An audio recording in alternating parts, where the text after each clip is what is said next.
Hello again, and thanks for joining me. I just wanted to show you the last video I worked on with the Samyang 18mm f2.8 lens before sending it back for good. I did a corporate job with just two lenses, the Samyang 18 and the Sony 50mm 1.2 GM. So yeah, just those two lenses, and also a Tiffen Black Satin. And that has a subtle effect. It doesn't wash out the frame like the Black Pro Mist. It's not as dirty. It just blooms the highlights there, you'll see.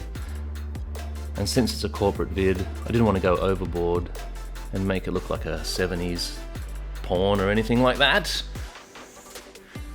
I wanted it to still be quite clinical, but at the same time add a little bit of romance, style it up a little bit. And for this vid, I just shot with PP off. And you just got to watch the highlights, really. I'm always ready to jump onto S-Log if there's a tricky shot with tricky dynamic range, but I didn't need to in this case because it was an overcast day. So if there's a window outside, you can actually still see. So the two lenses kind of go together quite well, don't they? The 18mm is on my a7S III. Yeah, the 18mm on the a7S III, and that's always shot in 50p, so I can always at least slow it down twice. And the 50mm shots are my a7 IV, and on 4K I didn't want to crop in. I thought 50mm is a good focal length. So that's always 25p. Okay, so just run back through some of the things quickly and I'll go. It's just going to be a quick video today. You can see evidence of the Tiffen filter, especially in this shot. You see the sparkles on the coffee machine. And see how his skin isn't veiled with blur like the Black Pro Mist does? And I only had the one filter, so I had to keep jumping from the gimbal setup with the 18mm to then popping the Black Satin on the Sony GM lens, which was on a tripod, obviously. The best one I have, it's still not the best. I think it's under $1,000 for the combo. It's if I can remember, I'll put a link for it in the description, just to give a bit of smooth panning movements. Because like I said, I couldn't slow-mo the Sony a7 IV shots. Yeah, so all a7S III, 18mm. Once again, slowed down, 18mm. And you should be able to tell the difference. A little bit of speed ramping. I don't normally do these kind of jobs, but I was happy to do this. And I think I've only done about 3 real estate videos in my whole life, so I'm quite proud of this. Not a bad effort. And I did not want to spend time grading. I know you can say that S-Log's pretty easy to grade because you just smack on a LUT, but I didn't even want to do that, to be honest. And a quick note on that. I know it's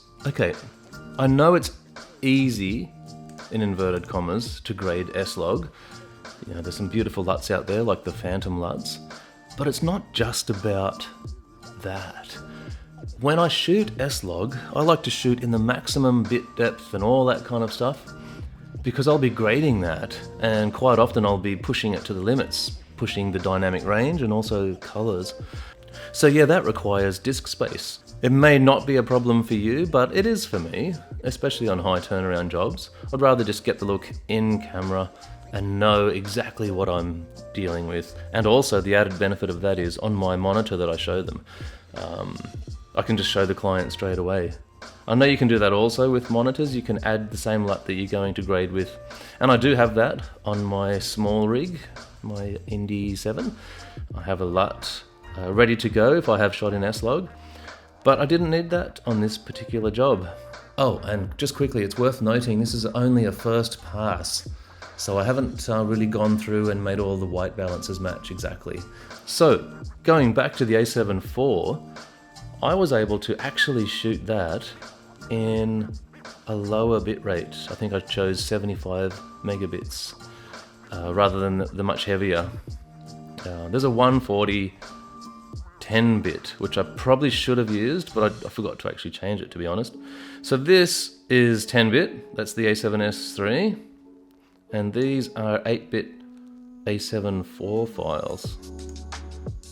So that's 8-bit just shot with PP off. And it's not criminal, I'm quite happy with that.